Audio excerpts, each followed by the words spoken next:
Maya stared at her laptop screen, the cursor blinking like a heartbeat in the quiet of her small apartment. The afternoon sun streamed through her window, casting long shadows across the stack of medical bills that had become her constant companion. Each envelope held another reminder of the day that changed everything. 6 months ago, she had been different. 6 months ago, she could run upstairs without thinking, could dance for hours without getting tired, could walk to the corner store without planning her route. Now she sat in her wheelchair, looking at numbers that seemed impossible to reach. The advanced prosthetic leg she needed cost more than most people's cars. Her insurance company had been helpful, sure, but their idea of helpful and her idea of helpful were two very different things. They covered the basic model, the one that would let her walk from point A to point B, but Maya didn't want to just walk. She wanted to dance again. She wanted to teach again. She wanted to feel like herself again. Her old dance studio had been her second home. For 10 years, she had taught children and adults how to move their bodies with grace and confidence. She had helped shy teenagers find their rhythm and watched elderly students rediscover the joy of movement. Dancing wasn't just her job, it was who she was. But the basic prosthetic wasn't built for dancing. It was built for walking slowly, carefully, predictably. It was built for people who just wanted to get by, not for people who wanted to leap and spin and feel the music flow through their entire body. The advanced model was different. It had sensors that could read her muscle movements, joints that could flex and bend naturally, and technology that would learn how she moved. With it, she could return to teaching. She could dance again. She could be Maya again, not just the girl who lost her leg. She picked up one of the medical bills and read the number again. $47,000. It might as well have been 47 million. Her savings account had been emptied months ago, paying for surgeries and therapy and all the small expenses that nobody warns you about when your life gets turned upside down. Maya laughed, but it wasn't a happy sound. It was the kind of laugh that comes out when you're too tired to cry anymore. She had always been independent, always figured things out on her own. Growing up with just her mom, she had learned early that if you wanted something, you had to find a way to get it yourself. But this felt different. This felt impossible. She opened a new browser tab and found herself typing without really thinking about it. The words came out like water from a broken pipe. Messy, urgent, honest. Need help, she typed, then deleted it. Too simple, too sad. Looking for a miracle, she wrote next, then deleted that too. Too desperate. Maya rolled her chair back from the desk and looked around her apartment. Her brother Jake had moved in after the accident, and his things were scattered everywhere. His guitar leaned against the wall, his sneakers by the door, his coffee mug on the kitchen counter. He meant well, but having him there was a constant reminder that she couldn't take care of herself anymore. She could hear him in the kitchen, probably making dinner. He worked construction during the day and came home tired, but he always made. Sure, she had something to eat. He never complained, never made her feel like a burden, but she felt like one anyway. The laptop screen had gone dark while she was thinking. She touched the trackpad and the cursor appeared again, still blinking, still waiting. This time, she didn't overthink it. She just started typing. "I'm not looking for pity," she wrote. "I'm looking for partnership." The words felt right. She kept going. 6 months ago, I lost my leg in a car accident. Now I need a prosthetic that costs more money than I have. I could sit here and feel sorry for myself, or I could try something different. She paused, thinking about how to explain what she was offering. It wasn't traditional. But then again, nothing about her situation was traditional. I'm a dance teacher. I know about movement, about bodies, about pushing limits. I know about working hard and not giving up. I know about helping other people find their strength. Maya realized she was crying, but she kept typing. I'm not broken. I'm just different now. And maybe that's exactly what someone out there needs. Maybe there's someone who understands that different doesn't mean less than. She wrote about her teaching, about the students who had become like family to her. She wrote about her dreams of returning to the studio, of creating new ways to dance, of showing other people that losing something doesn't mean losing everything. I call myself an alien girl because that's how I feel sometimes, she typed. Like I'm learning to live in a world that wasn't built for me. But aliens are explorers, right? They're brave enough to go to new places and figure out how to survive. The ad was getting long, but she didn't care. For the first time in months, she felt like she was doing something instead of just letting things happen to her. She found a photo on her phone from a few weeks ago. Jake had taken it when she wasn't paying attention. She was sitting in her chair, wearing an old t-shirt, but she was smiling. Not a sad smile or a brave smile, just a real one. She uploaded it to the ad. "This is me," she wrote as the caption. "I'm not perfect, but I'm real, and I'm not giving up." Maya read through the ad one more time, then clicked post before she could change her mind. The page refreshed, and there it was. Live on the internet for anyone to see. She closed the laptop and sat in the quiet of her apartment. From the kitchen, she could smell whatever Jake was cooking, probably pasta again, because it was easy and cheap. Soon he would call her for dinner, and they would sit at the small table, and he would tell her about his day, and she would pretend that everything was fine. But tonight felt different. Tonight she had done something. She had put herself out there, honest and vulnerable and hopeful. She didn't know if anyone would respond or if they would understand what she was really asking for. All she knew was that she had stopped waiting for someone else to fix her life. She had started trying to fix it herself. The cursor on her closed. The laptop had stopped blinking, but Maya felt like her heart had started beating again for the first time in months. Whatever happened next, she was ready for it. Maya woke up the next morning with a strange feeling in her chest. For a moment, she couldn't remember why. Then it hit her, the ad. She had actually posted it. She had put herself out there for the whole world to see. She grabbed her phone. From the nightstand, her heart racing. 3 notifications. Her finger hovered over the screen. What if they were mean? What if people were making fun of her? What if she had made a terrible mistake? The first message made her stomach turn. It was from someone who clearly didn't understand what she was asking for. The words were crude and inappropriate, making her feel small and dirty. She deleted it immediately, but the damage was done. Her cheeks burned with embarrassment. The second message wasn't much better. It was from someone who seemed to think she was asking for charity. Poor thing, it started. And Maya didn't even finish reading it. She wasn't a poor thing. She was a person with a problem, trying to find a solution. The third message was just spam. Someone trying to sell her something she didn't need with money she didn't have. Maya set her phone down and stared at the ceiling. Maybe Jake was right. Maybe she was being too reckless, too desperate. Maybe. Normal people didn't post ads about themselves on the internet, but what was normal anyway? Nothing about her life had been normal since the accident. Normal was gone the moment that other driver ran the red light. Normal was something that happened to other people now. She could hear Jake in the kitchen getting ready for work. He always left early, trying to beat the traffic. Soon he would knock on her door to make sure she was okay, and she would have to pretend that everything was fine. Ow. The days that followed felt like torture. Maya checked her phone constantly, hoping for something real, something that might lead somewhere. Instead, she got more of the same. Men who misunderstood her completely. People who wanted to pray for her instead of helping her. Scammers who promised miracle cures if she just sent them money first. Each message felt like a small rejection. By the end of the first week, she had received 37 responses, and none of them were what she was looking for.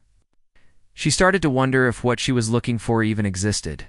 Her physical therapy sessions became harder to bear. Dr. Rodriguez was kind and professional, but Maya could see the worry in her eyes. The exercises that used to feel like progress now felt like reminders of everything she couldn't do. "Are you feeling emotionally?" Dr. Rodriguez asked during one session, and Maya wanted to scream. How was she supposed to feel? She was 28 years old, stuck in a wheelchair, with a bank account that was emptying faster than she could fill it. "I'm fine," Maya said instead, because that's what people wanted to hear. "I'm adjusting." But she wasn't adjusting. She was drowning. At home, Jake tried to help in his own way. He cooked dinner every night, even though he was exhausted from work. He did the grocery shopping and the laundry and never complained. But Maya could see the strain in his face, the way he worried about her when he thought she wasn't looking. "You don't have to take care of me," she told him one evening as they sat at the kitchen table, eating pasta again because it was cheap. "And easy, I know," he said. But he didn't look at her. "I want to. You have your own life to live." "This is my life," he said, and Maya felt like crying. She had become the center of his world, and not in a good way.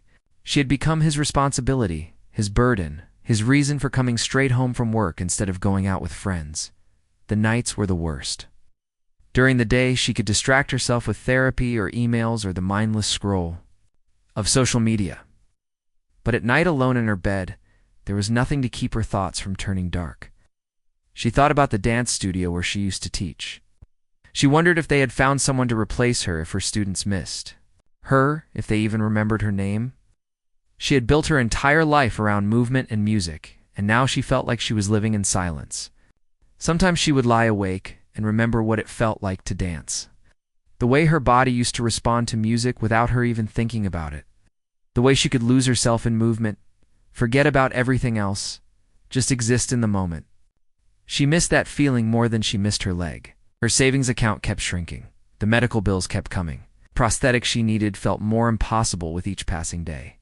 She started to wonder if she should just accept the basic model, learn to walk slowly and carefully, give up on the dream of dancing again. But every time she thought about giving up, something inside her rebelled. She had never been a quitter. Even as a kid, when money was tight and her mom worked 2 jobs, Maya had found ways to take dance classes. She had worked at the studio, cleaning floors and organizing costumes, just to pay for lessons. She had fought for her dreams before. She could fight for them again. The second week brought more disappointment. A few people offered to pray for her, which she appreciated but didn't help with the practical problem. Someone suggested she start a crowdfunding campaign, but Maya had seen those before. They worked for people with big families and lots of friends, people who could share their stories far and wide. She didn't have that kind of network. One message stood out, though. It was from a woman who had been in a similar situation. She had lost her leg in a work accident and couldn't afford the prosthetic she needed. She had eventually gotten one through a charity program, but it had taken 2 years of waiting and paperwork. "Don't give up," the message ended. "There are people out there who understand. You just have to find them." Maya read that message 3 times before saving it. It was the first response that made her feel less alone, less like she was asking for something impossible. Maybe she was looking in the wrong places. Maybe the right person wasn't browsing ads online. Maybe she needed to think differently, try something else. But what? She'd already put herself out there in the most vulnerable way she could imagine. She had been honest about her situation, clear about what she needed, open about what she could offer in return. 3 weeks after posting the ad, Maya was ready to take it down. She had received over 100 responses, and none of them had led anywhere. She felt foolish for thinking it would work, embarrassed for being so public about her desperation. She was about to delete the ad when one more message came through. The sender's name was Alex, and the preview showed just a few words I saw. "Your ad, and I don't think you're broken." Maya's fingers stopped moving. She stared at those words, afraid to open the full message, afraid to hope again. But something about the tone felt different. Something about those few words made her heart beat a little faster. Maybe she wasn't ready to give up just yet. Maybe there was still one more chance worth taking. Maya stared at her phone screen, reading the message preview over and over. "I saw your ad, and I don't think you're broken." The words felt different from everything else she had received. They felt real. She took a deep breath and opened the full message. Her hands were shaking slightly, and she wasn't sure if it was from hope or fear. "Hi, Maya," the message began. "I saw your ad, and I don't think you're broken. I think you're honest about being human. I'd like to help, but not the way you might expect. Can we talk? My name is Alex, and I understand more than you might think." That was it. No long explanation, no pity, no weird requests, just a simple offer to talk. Maya read it 3 more times, looking for the catch, the hidden meaning, the thing that would make it like all the others. She couldn't find it. Maya spent the next hour thinking about how to respond. She didn't want to sound too desperate, but she also didn't want to miss this chance. Finally, she wrote back. "Hi, Alex. Thank you for your message. It's nice to hear from someone who doesn't think I'm crazy for trying something different. I'd be happy to talk. What did you have in mind? She hit send before she could change her mind, then immediately regretted it. What if Alex was just another person who would disappoint her? What if this was just another dead end? But the response came quickly, within an hour. I'd like to email back and forth first, if that's okay. I want to tell you about myself, and I'd like to learn more about you. I'm not some random stranger with weird intentions. I'm someone who's been where you are, and I might have a different kind of solution. Maya felt something she hadn't felt in weeks. Curiosity. Not desperate hope. Just genuine interest in what this person had to say. Over the next few days, Maya and Alex exchanged emails.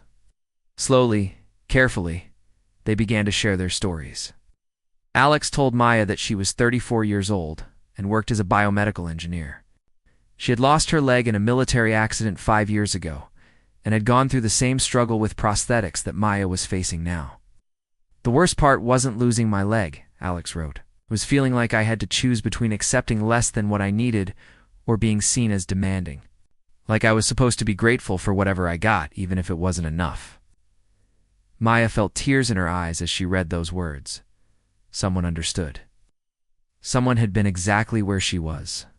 Alex explained that after getting her own prosthetic, she had started a small non-profit organization.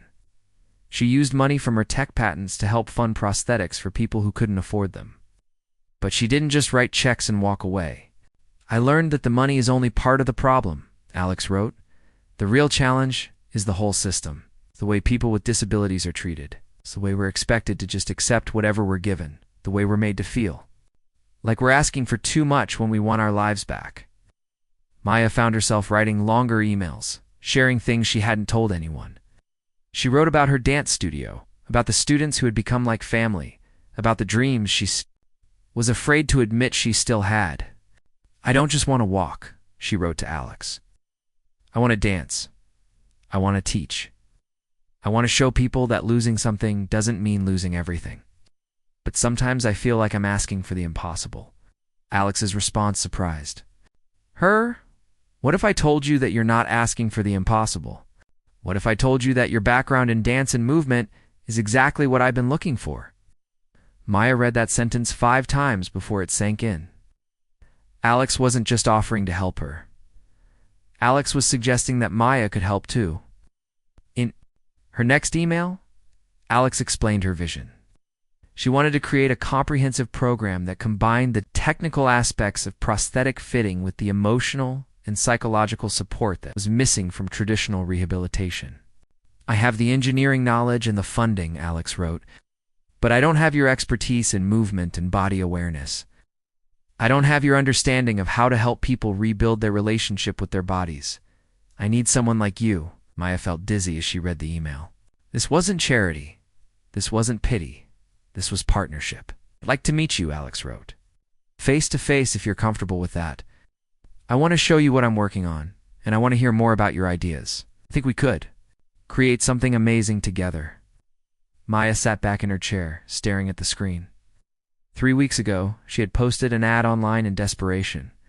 Now she was being invited to collaborate on something that could change not just her life, but the lives of other people like her. She was scared. What if Alex was disappointed when she met her in person? What if Maya wasn't as useful as Alex thought she would be? What if this was all too good to be true? But underneath the fear, Maya felt something else. Excitement for her. The first time since the accident, she felt like she might have something valuable to offer. She wrote back to Alex, agreeing to meet. They decided on a coffee shop downtown, somewhere public and comfortable. Alex suggested a place that was accessible and had good parking. I'll be the one with the blade-style prosthetic, Alex wrote. And don't worry about being nervous. I was nervous too when I first started reaching out to people. It's normal. The night before the meeting, Maya couldn't sleep. She kept thinking about all the ways it could go wrong. What if Alex took one? Look at her and realize she had made a mistake. What if Maya said something stupid or couldn't keep up with the conversation? Jake noticed her anxiety. You don't have to do this, he said as he made breakfast. If it doesn't feel right, you can just leave. I know, Maya said. But what if it does feel right? What if this is exactly what I've been looking for? Jake, smiled at her, and Maya realized it was the first real smile she had seen from him in months. "Then you'll know," he said. "I'll be proud of you for taking the chance." Maya spent an hour getting ready, changing clothes 3 times before settling on something that felt like her, professional but comfortable, confident but not trying too hard. As she wheeled herself out to the car, Maya felt like she was about to take the biggest risk of her life. But for the first time since the accident, it felt like a risk worth taking. The coffee shop was busier than she expected, full of people going about their normal lives. Maya found a table near the window and waited, watching every person who walked through the door. When Alex arrived, Maya knew it was her immediately. Not just because of the prosthetic, but because of the way. She moved confident, purposeful, like someone who knew exactly who she was and what she wanted. Alex spotted Maya and walked over with a smile that felt genuine and warm. "Maya," she said, extending her hand. "I'm Alex. It's so good to finally meet you." As Maya shook Alex's hand, she felt something she hadn't felt in months. She felt like she was exactly where she was supposed to be. Maya watched Alex order coffee for both of them, moving with a confidence that Maya envied. There was something about the way Alex carried herself that made Maya sit up straighter in her wheelchair. This wasn't someone who saw herself as broken, or less than. This was someone who had rebuilt her life and was thriving. "I got you a vanilla latte," Alex said, sliding the cup across the table. "I remembered from your emails that you mentioned missing your coffee shop routine from before." Maya was touched that Alex had remembered such a small detail. Most people forgot the little things, but Alex had been paying attention to everything Maya had shared. "Thank you," Maya said, wrapping her hands around the warm cup. "I have to admit I'm nervous. I keep thinking this is too good to be true." Alex laughed, and it was a real laugh, not the careful, polite kind that Maya had gotten used to hearing. "I was nervous too. When I first started this nonprofit, I met with a lot of people who thought I was crazy. A veteran with one leg trying to change how prosthetics work. People weren't exactly lining up to take me seriously. But you kept going," Maya said. "I kept going because I knew what it felt like to be told that basic mobility was enough. I should be grateful for what I could get. But I wasn't built for basic. Neither are you." Alex pulled out her phone and showed Maya a photo of herself rock climbing. Her prosthetic leg clearly visible as she scaled a cliff face. This was taken last month. 5 years ago, doctors told me I'd be lucky to walk without a cane. They meant well, but they were thinking too small. Maya stared at the photo, her heart racing. "You're rock climbing." "I'm rock climbing. I'm also running half marathons, teaching engineering classes, and building a business. Not because I'm some kind of superhero, but because I refused to accept that losing my leg meant losing my life." Alex put her phone away and leaned forward. "Tell me about your dancing. Not the technical stuff, but what it felt like, what it meant to you." Maya found herself talking about dancing in a way she hadn't in months. She told Alex about the first time she had ever danced, how it felt like her body was speaking a language she had always known but never had words for. She talked about her students, about the shy kids who found their voices through movement, about the elderly students who rediscovered joy in their bodies. "When I'm teaching," Maya said, "I'm not just showing people steps. I'm helping them find their own way of moving through the world. Everyone's body is different. Everyone's rhythm is different. My job is to help them discover what works for them." Alex nodded, her eyes bright with interest. "That's exactly what I need." The prosthetic industry is built on the idea that one size fits all. But bodies don't work that way. Movement doesn't work that way. Alex explained her vision in detail. She wanted to create a program that treated prosthetic fitting as more than just a medical procedure. She wanted to include movement specialists, therapists, and people who understood that getting a prosthetic wasn't just about replacing a missing part. It was about rebuilding a relationship with your own body. "I can fund your prosthetic," Alex said. "But I'm not doing it as charity. I'm doing it as an investment in a partner. I need someone with your background to help me develop better rehabilitation protocols. I need someone who understands the emotional side of movement, not just the technical side." Maya felt tears in her eyes. "You're offering me a job. I'm offering you a partnership." Your experience as a dancer, your understanding of how bodies work, your ability to teach people to move with confidence that's not common, that's valuable. That's exactly what people like us need. Over the next hour, Alex showed Maya videos of her current work. She had helped dozens of people get prosthetics, but she had noticed patterns. The people who did best weren't necessarily the ones with the most advanced technology.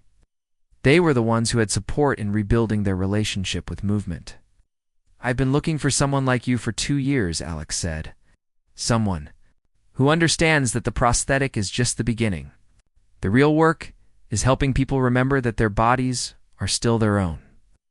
Maya thought about all the emails she had received, all the people who had misunderstood what she was asking for. Alex was the first person who saw her request not as begging, but as offering something valuable in return. "What would this partnership look like?" Maya asked. Alex pulled out a folder and spread some papers on the table. "I've been working on a pilot program. 6 months of intensive support for people getting new prosthetics. Technical fitting, movement therapy, emotional support, and long-term follow-up. I have the funding and the medical connections. Don't have is someone who can teach people to love their bodies again." Maya looked at the papers, her mind racing. This wasn't just about getting her prosthetic. This was about building something that could help hundreds of people. "The program would start with you," Alex continued.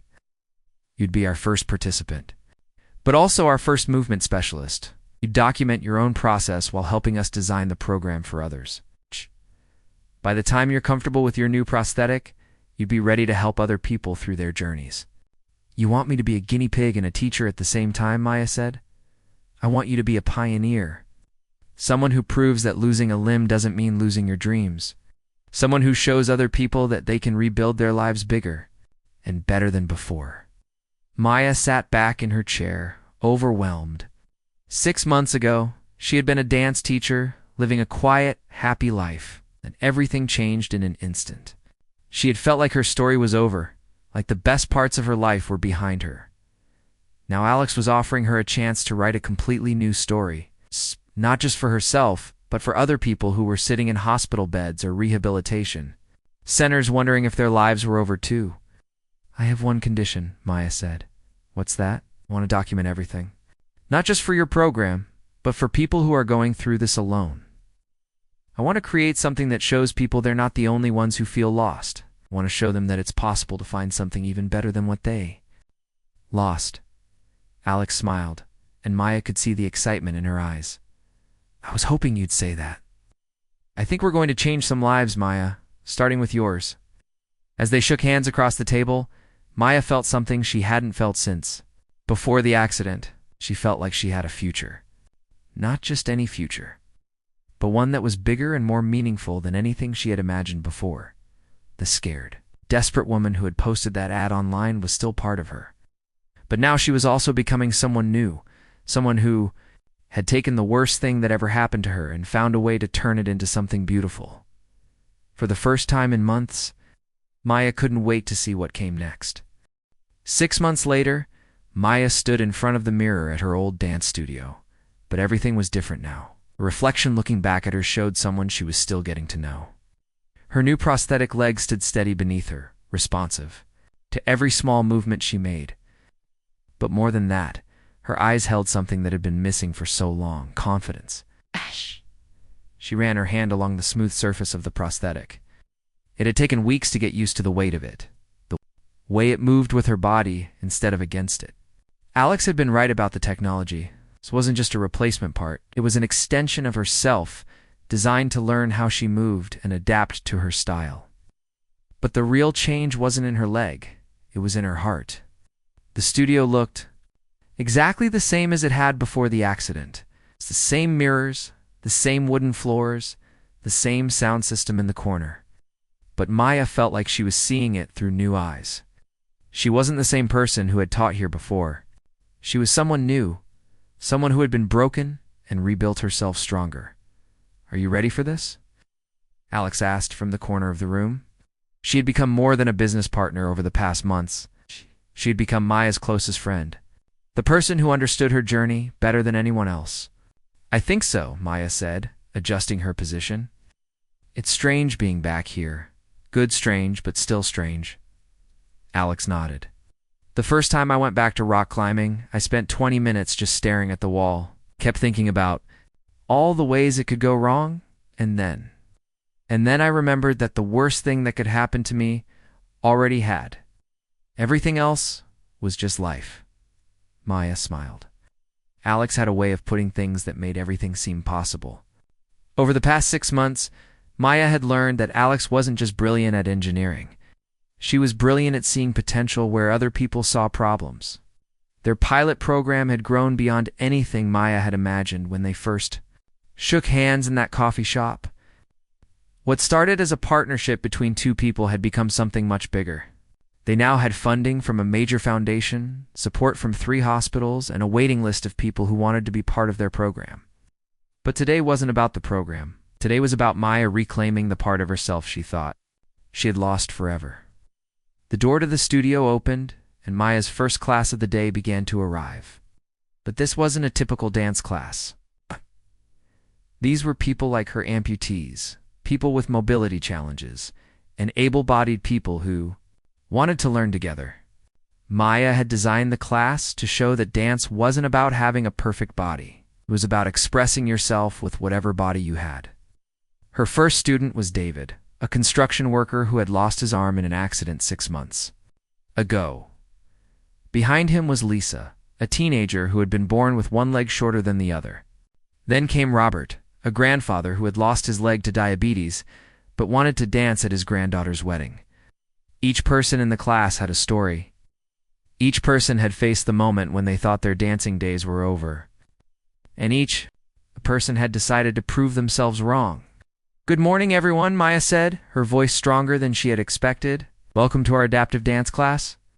I want to start by telling you something important. You are not here to learn to dance despite your challenges. You are here to learn to dance with your challenges. It's a difference." She moved to the center of the room, her prosthetic leg supporting her with perfect balance.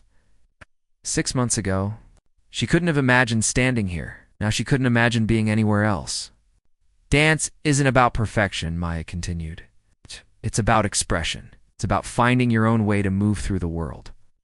Everyone in this room moves differently, and that's not a problem to solve. That's the whole point." Maya demonstrated. A simple movement, showing how it could be adapted for different bodies and abilities. David learned to use his remaining arm to create beautiful, flowing gestures. Lisa discovered that her unique gait created a rhythm all its own. Robert found that his years of experience gave him a grace that couldn't be taught. Progressed, Maya felt something she hadn't experienced since before the accident. She felt complete. Not because her body was perfect, but because she was using it fully, expressing herself without holding back. "Now I want to try something," Maya said, as the class neared its end. "I want everyone to close their eyes and just move. Don't think about steps or technique. Just feel the music and let your body respond."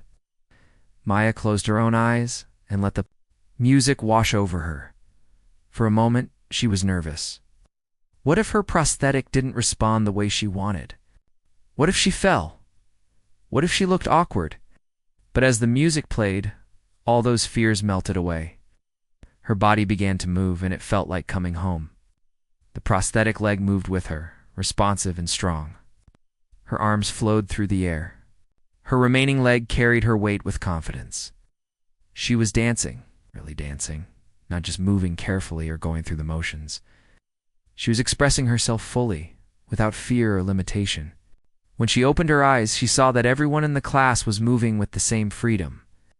David's single arm was creating beautiful patterns in the air. Lisa was spinning with joy.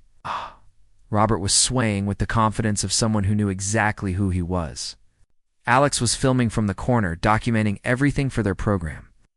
But Maya could see that Alex was crying, and they were happy tears. After the class ended, Maya sat in the empty studio, still processing what had happened. Her students had thanked her, but she felt like she should thank them. They had shown her that healing wasn't about going back to who she used to be. It was about becoming someone new. Alex joined her on the floor, sitting cross-legged beside Maya's chair. "How do you feel?" Alex asked. "Different," Maya said. "Good, different. Like I'm exactly where I'm supposed to be."